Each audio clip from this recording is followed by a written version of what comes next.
riser that you would get on a path light like this. It's basically just the stem, and then there's like a little T-shaped fitting that screws on the top that you can screw your light into to shine this way and shine this way. So hey guys, it's Cal from the Lighting Doctor here. I hope you guys enjoy this video with some more great landscape lighting tips. To learn more about landscape lighting, go and check out our website at lightingdoctor.ca, or if you want to see what a real quality landscape light should look like, go and check out our Try It Before You Buy It offer, where you can get a premium quality fixture at a discounted rate with your very own battery pack, so you can go and test out how that light's going to look and feel what a real premium quality light should look like. So go and check us out at lightingdoctor.ca, or go watch more videos on YouTube just by searching for the Lighting Doctor. Hey, Sarah, yeah, there's a couple ways that you could do this. It really depends. Like a lot of times what we'll do is we'll just have path lights in between. If you just get them on a little bit of a higher riser though, like if you try and get like an 18-inch path light, usually does a pretty good job of highlighting most of these, depending how big they're going to get. Obviously, if they start getting, you know, quite a bit higher, it's not quite going to do the trick with a path light, but I think it still creates a nice effect, even if you don't do every one, but like every second one, really just kind of outlines this whole front area. So that would be the easiest solution. The other solution, another thing I like doing, so I talked about, yeah, just like a path and garden light, something like this, something that hides the light source, because you don't want something where you're going to see the bulb and it's going to be a big glare, because then it totally takes away from the plants, whereas this just casts light down and to the side. These are nice options too if you like the modern look. They're just a little bit higher and they spread the light a little bit further too. So I like using those along driveways and that kind of stuff, because if you have that modern path light here, one, it's a cool look. It spreads the light a little further, and it's got kind of a wider spread on it. The only thing is it's not 360. So with those path lights that I just showed you before, the light's spreading that way and that way, not as far. Whereas with the path and garden lights, if you kind of have them on the edge of the grass shining that way, it's going to kind of highlight this. You're going to hide the light source from the street view, but it'll do a better job of lighting those plants. So that's two options with path lights. The other thing I like doing a lot of times in cases like that is just using some wash lights. So similar to an uplight, but it's a softer, wider angle lens. So especially if these are going to get larger, then same thing. What I like doing is, you know, I'd probably put one on the edges here and kind of have those highlighting these from, you know, whether it be the street side or the house side, or you can mix it up a little bit too, depending on the viewing angle. You maybe have some wash lights here and here, and then you highlight like maybe two of these in the middle, and then from the other side you highlight maybe three of these this way from the wash lights. The reason I like that is because if these do get quite a bit bigger and fuller, it's easier to kind of adjust that angle and play with it. So that's the other option. The third option is actually just using some accent lights like this, and basically sometimes what we'll do is in between them we just put them on like a riser. So same kind of riser that you would get on a path light like this. It's basically just the stem, and then there's like a little T-shaped fitting that screws on the top that you can screw your light into to shine this way and shine this way. So a lot of times we'll do that in an area like this where you have one of those here and that light kind of shines this way and it kind of shines this way. And then you could do that same theme where you have maybe 3 or 4 of those in there. You have 8 lights or so, and then again it does a nice job of kind of spreading that light. Unfortunately, just with everything that's going on in the world, I don't have a lot of access to those right now. Everything's taken a little bit longer to get, but we can get those kinds of things. So anyway, that's 3 different scenarios, 3 different ways that you could do it. I can't really say that one's better than the other. It just depends on simplicity, what these are going to grow to, how the rest of your landscape lighting plan works, because you might want to have it kind of fit with whatever you guys have done with the rest of the stuff. So anyway, a couple options for you to think of, and let me know if there's anything else I can help with. Hey guys, it's Cal from the Lighting Doctor here. We're going to show you how to light up your landscape with the PL Path Light from FX Luminaire. This is a great light to use anytime that you need to highlight some walkways or steps, or create some security lighting in some really dark areas. It's a great light for just creating some contrast between some accent lighting on your home and in your landscape, between some down lighting down on the ground and the garden bed areas that you use. The one thing I will say about the path light and any path light is people often tend to use more path lights than they need to. So my recommendation is use these sparingly and use them only where you need to create that contrast. If you have areas where you have big giant rocks or boulders in your landscape, it's a great light to use because you get a lot of reflective light off of those rocks. Something I always get asked about these lights is how far apart do you space them? And as a general rule of thumb, we tell people 8 to 12 feet apart, but it really depends on how dark that area is. The darker the area, the further away you can space them. And changing the intensity of the bulb doesn't always change how bright that light is going to be or how far that light's going to spread.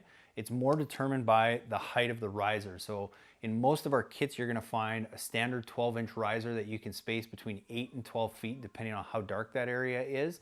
But if you're looking to spread that light a little bit further, look at getting an 18-inch or 24-inch riser on your path lights. And that's how you can go and really spread that light out so that you don't have to overuse them, but you can just use them in the right spots to create that subtle downlighting on your garden beds, patios, and so many more other areas. We're getting pretty close to getting wrapped up this project. We've got all our lights in. So basically, you know, our first step was we took a design and we went and chose all our lights. What was cool about this one is, you know, this is a client who actually had emailed in pictures for a free consultation, and because it was on Vancouver Island, we were able to do it. So we looked through all his pictures, we gave him some recommendations, and then we gave him a price to actually install it, which is not always the case because some of you guys are far away. I wish we could, but we just can't. But what was cool is then we got on site, and a lot of what we had determined from the pictures were very accurate. So we already had a pretty good idea of what we were going to do, how many lights, and we're able to size the transformers beforehand.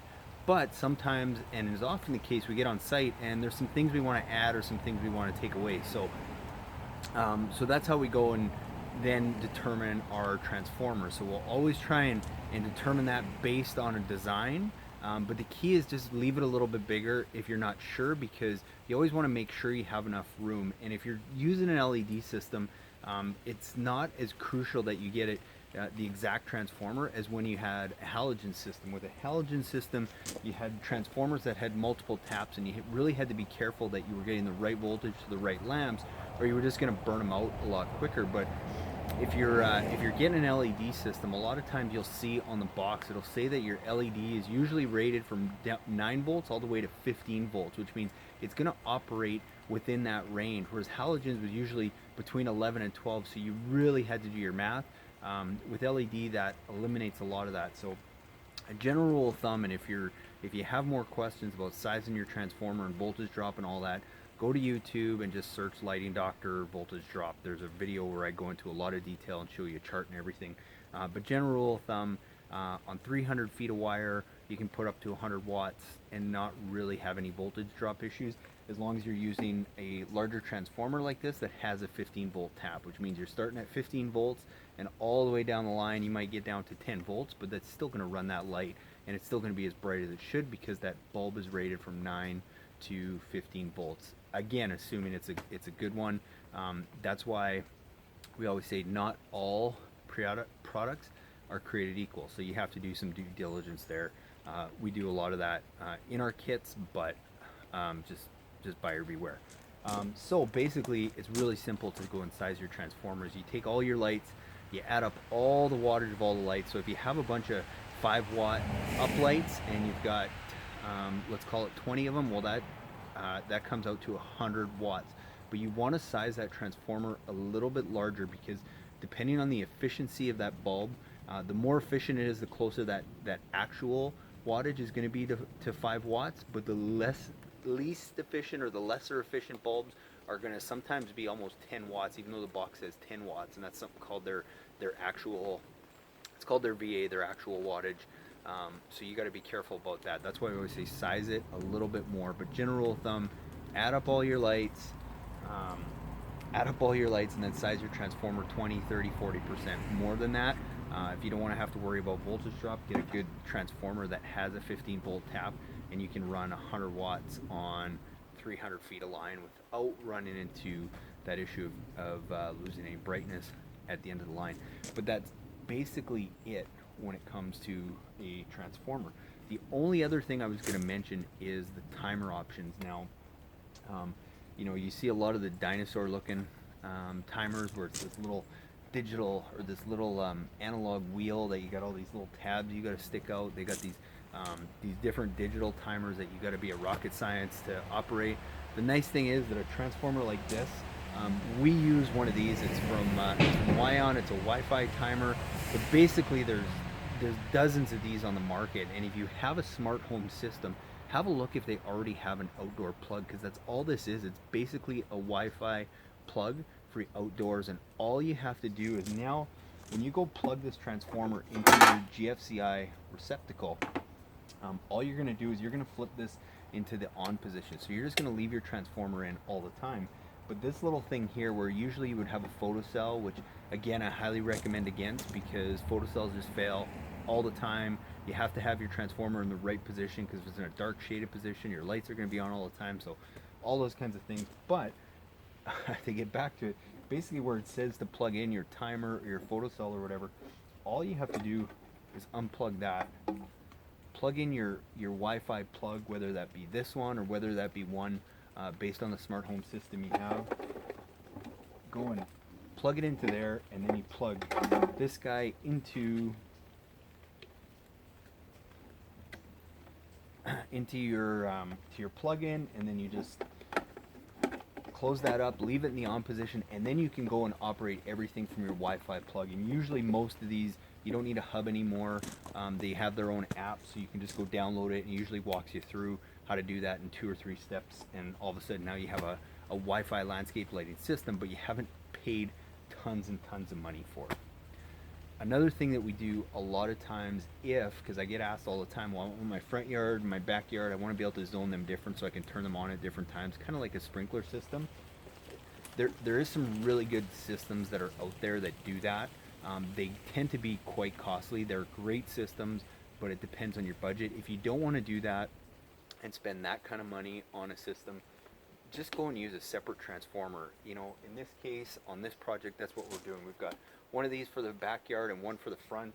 Luckily, because we have this timer, we can run both those controllers on the exact same app and set them up with totally different schedules, which is what's cool about going and adding something like this to your transformers. And it doesn't have to be this one. It can be basically any outdoor Wi-Fi plug that you can go plug into here is going to work. So make your life a lot easier. Turn your transformer into a Wi-Fi system, go and size it properly, be safe, build it, select it larger in case you want to add on down the road too. So hopefully that helps answer your transformer questions. But like I said, if you need more definition on voltage drop and stuff, go to YouTube and search voltage drop lighting doctor, and I guarantee you'll find something. Hey guys, thanks so much for watching. I hope you guys got some great do-it-yourself landscape lighting tips. Now, please be sure to go to our website at lightingdoctor.ca and check out our how-to page. It's full of great resources, from our podcast to our video to our most frequently asked questions. And also check out our Try It Before You Buy It light, where you can actually go now and get one of our premium quality uplights and a King Innovation Instalight, which is basically a battery pack now that allows you to go and run those lights and test them out on your property. Try it for 14 days. If you don't love it, send it back to us and we'll give you a full refund. And if not, you keep the light at a discounted rate and go and buy what you need for your project. So thanks again for watching. Please be sure to leave us a comment. We'd love your feedback. Have a great day.